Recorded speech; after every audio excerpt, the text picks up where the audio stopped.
உங்கள் எல்லோருக்கும் வணக்கம். ஒரு சுவையான தகவலோடு உங்களை சந்திப்பதில் மற்ற மகிழ்ச்சி. கடந்த 48 மணி நேரங்களாக நடிகர் விஜயுடைய தமிழக வெற்றி கட்சி மீண்டும் அதிமுகவோட பேச்சுவார்த்தைகளை துவங்கி இருக்கிறது என்ற ஒரு தகவல் வந்திருக்கிறது. எந்த அளவுக்கு இது உண்மை என்று தெரியவில்லை என்று சொன்னாலும், ஒருவேளை அதிமுக விஜயுடைய கட்சி கூட்டணி அமையும் பட்சத்திலே பாஜகவுடைய நிலைமை என்ன என்பது மிகப்பெரிய ஒரு கேள்வியாக இருக்கிறது. முக்கியமாக பார்க்க வேண்டும் என்று சொன்னால், பாஜகவுடைய கொள்கைகள் மற்றும் திமுகவுடைய கொள்கைகளுக்கு பெரிய அளவில் நடிகர் விஜய் எதிர்ப்பு தெரிவித்து அரசியல் செய்து வந்திருக்கிறார் என்பது எல்லோரும் அறிந்ததுதான். அவருடைய பல பொதுக்கூட்டங்கள், பல பேச்சுக்கள், அவருடைய கட்சி மாநாடு, அவர்கள் தொண்டர்களுக்கான கடிதம், இது போல விஷயங்கள் எல்லாமே பார்த்தீங்கன்னா அவர் பாஜகவை மிக கடுமையாக சாடியிருக்கிறார். நீட் எதிர்ப்பாகட்டும், மத்தியிலே கவர்னர்கள் மத்திய அரசின் ஏஜென்ட்டுகளாக இருப்பதாகட்டும், இப்படி பல விஷயங்கள் தமக்கு பாஜகவுடைய கொள்கைகள் பெரிய முரண் என்று சொல்லியிருக்கிறார். அதே போல் இங்கே திராவிட முன்னேற்ற கழகத்தை பெரிய அளவில் நடிகர் விஜய் எதிர்த்திருக்கிறார். இந்த சூழ்நிலையிலே ஒருவேளை அதிமுக விஜயுடைய கட்சியோட கூட்டணி வைக்க மிக ஆவலாக இருக்கும் பட்சத்திலே பாஜகவுடைய கூட்டணி என்ன ஆகும் என்பது மிகப்பெரிய ஒரு கேள்விக்குறியாக இருக்கிறது என்பது சந்தேகமில்லை.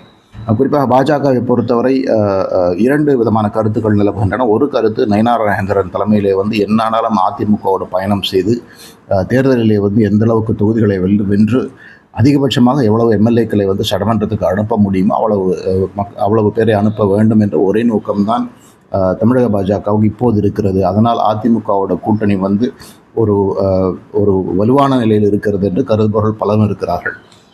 ஆனால் அதே நேரத்திலே இளைஞர்கள் பலரும், தமிழக பாஜகவில் உள்ள இளைஞர்கள், குறிப்பாக அண்ணாமலை ஆதரவு நிலைப்பாடு எடுத்தவர்கள் பலருமே சொல்வது என்று சொன்னால், என்னானாலும் அவர்கள் எவ்வளவு தொகுதிகளை பாஜகவுக்கு அதிமுக கூட்டணியை ஒதுக்கினாலுமே கூட கன்வர்ஷன் ஆஃப் சீட்ஸ், அதாவது வாக்குகளாக அது மாறுவது, அதிமுகவுடைய வாக்குகள் பாஜகவுக்கு டிரான்ஸ்ஃபர் ஆகுவது, இதெல்லாம் நடக்கப் போவதில்லை என்பதை தெள்ளத் தெளிவாக பாஜக தொண்டர்கள் அறிந்திருப்பதாக தகவல்கள் இருக்கின்றன.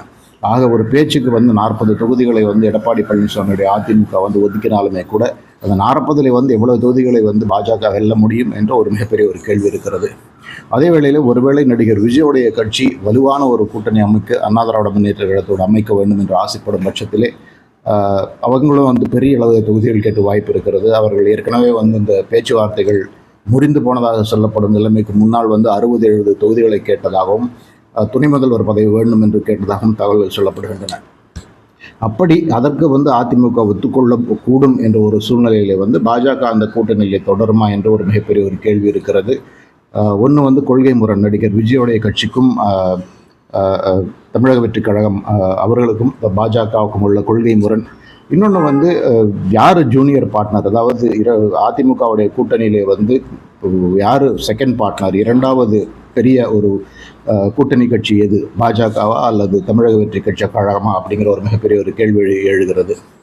அப்படிப்பட்ட ஒரு சூழ்நிலை வரும்போது பாஜக 3வது இடத்திற்கு கூட்டணியிலே இன்னும் ஒரு அங்கமாக மட்டும் தள்ளப்படும் சூழ்நிலையிலே கட்டாயமாக தேசிய பாஜகவை எந்த அளவுக்கு அதை விரும்பும் என்று தெரியவில்லை. உறுதியாக இது பெரிய குழப்பங்களை விளைவிக்கும் என்ற பேச்சு இருக்கிறது.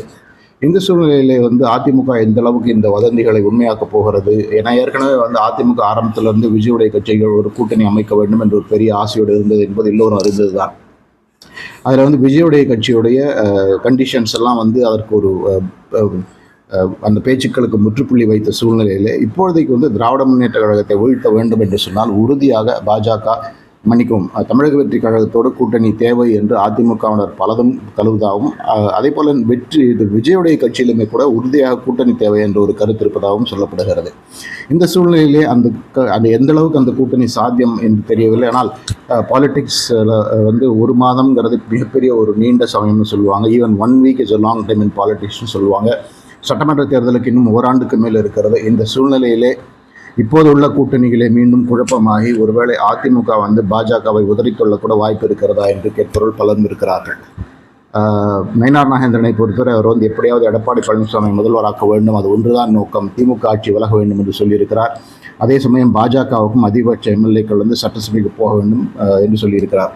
ஆனால் அவருடைய கருத்துக்கள், அவருடைய கொள்கைகள் எந்த அளவுக்கு அண்ணாமலை எப்படி இங்கே கட்சியை வளர்க்க வேண்டும் என்று நினைத்தாரோ அந்த ஒரு கொள்கை ஒத்துப்பாடு இருக்கிறதா அப்படிங்கிறது பலருக்கும் தெரியவில்லை என்ற சூழ்நிலையிலே ஒருவேளை இந்த வதந்திகள் உண்மையாக சூழ்நிலையிலே கட்டாயம் தமிழகம் பாஜகவுக்கு அது இன்னும் பெரிய ஒரு அடியாக இருக்கும் சந்தேகமில்லை. வரும் வாரங்கள் வரும் மாதங்களில் இந்த அரசியல் காட்சிகள் எப்படி மாறுகிறது என்று பார்க்க வேண்டும். முக்கியமாக தேசிய பாஜகவை பொறுத்தவரை இங்கே அதிமுகவை நம்பி அவர்கள் பல கண்டிஷன்ஸில் முக்கியமான ஒரு கண்டிஷனாக அண்ணாமலை இங்கிருந்து விலக்கி வைத்திருக்கிறார்கள் அப்படிங்கிற என்ன சந்தேகமே கிடையாது. அதாவது வெளியில் என்னென்ன சொல்லலாம், இல்லை அது வந்து கண்டிஷனாக இருக்கலன்னு சொல்லலாம். ஆனால் உண்மையிலே வந்து நாடாளுமன்ற தேர்தலிலேயே வந்து அண்ணாமலை இருக்கக்கூடாது எங்கள் தலைவராக சொல்லித்தான் கூட்டணி முடிந்ததாக பல தகவல்கள் இருக்கின்றன. அந்த ஒரு முக்கியமான ஒரு கருத்தை மையமாக வைத்து தான் இந்த சட்டமன்ற தேர்தல் கூட்டணியினுடைய பேச்சுக்களும் நடந்தனுங்கிறது எல்லோரும் அறிந்தது தான். தேசிய தலைமை வந்து பாஜக வந்து இங்கே வந்து என்ன சூழல்கள் இருக்கின்றன, அரசியல் சூழல்கள் என்ன, அரசியலுக்கு அப்பாற்பட்டு சட்டம் ஒழுங்கு விஷயங்கள் என்ன இருக்கின்றன என்பதையெல்லாம் கணக்கு போட்டு சரி விட்டு கொடுத்து போயாவது அதிமுகவோட கூட்டணி வைக்க வேண்டும் என்று முடிவு செய்தார்கள் என்பது எல்லோரும் அறிந்ததே. இவ்வளவு காம்ப்ரமைஸை வந்து தேசிய பாஜக செய்த பிறகும் கூட இந்த சூழலிலே வந்து தமிழக வெற்றி கழகத்தை நாடி அதிமுக போகும் என்று சொன்னால் பாஜகவுக்கு அது என்ன விதமான ஒரு நிலைப்பாடை ஏற்படுத்தும், என்ன விதமான செட்பேக்கை கொண்டு வரும் என்பதை காலம்தான் சொல்ல வேண்டும். இப்போதைக்கு இதெல்லாம் வதந்திகள் தான் அப்படிங்கிறது எந்த சந்தேகமே கிடையாது. ஆனால் இந்த வதந்திகள் உண்மையாகும் பட்சத்திலே அதிமுக பெரிய ஒரு கூட்டணி கட்சியாக விஜயுடைய கட்சியை தான் பாவிக்குமே தவிர பாஜகவை பாவிக்காது என்பதில் எந்த சந்தேகமே கிடையாது. அதனால் மீண்டும் கூட்டணியில் குழப்பம் வருமா, பாஜக கூட்டணி தொடருமா அதிமுகவோடு என்பதெல்லாம் பொறுத்திருந்தான் பார்க்க வேண்டும்.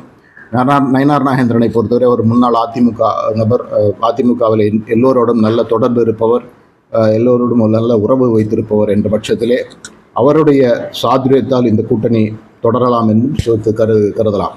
பொறுத்திருந்து பார்ப்போம் இந்த பரபரப்பான அரசியல் காட்சிகள் எப்படி மாறுகின்றன. உங்கள் நேரத்துக்கு மிக்க நன்றி. நான் வேறொரு தகவலோடு உங்களை சந்திக்கிறேன். மிக்க நன்றி.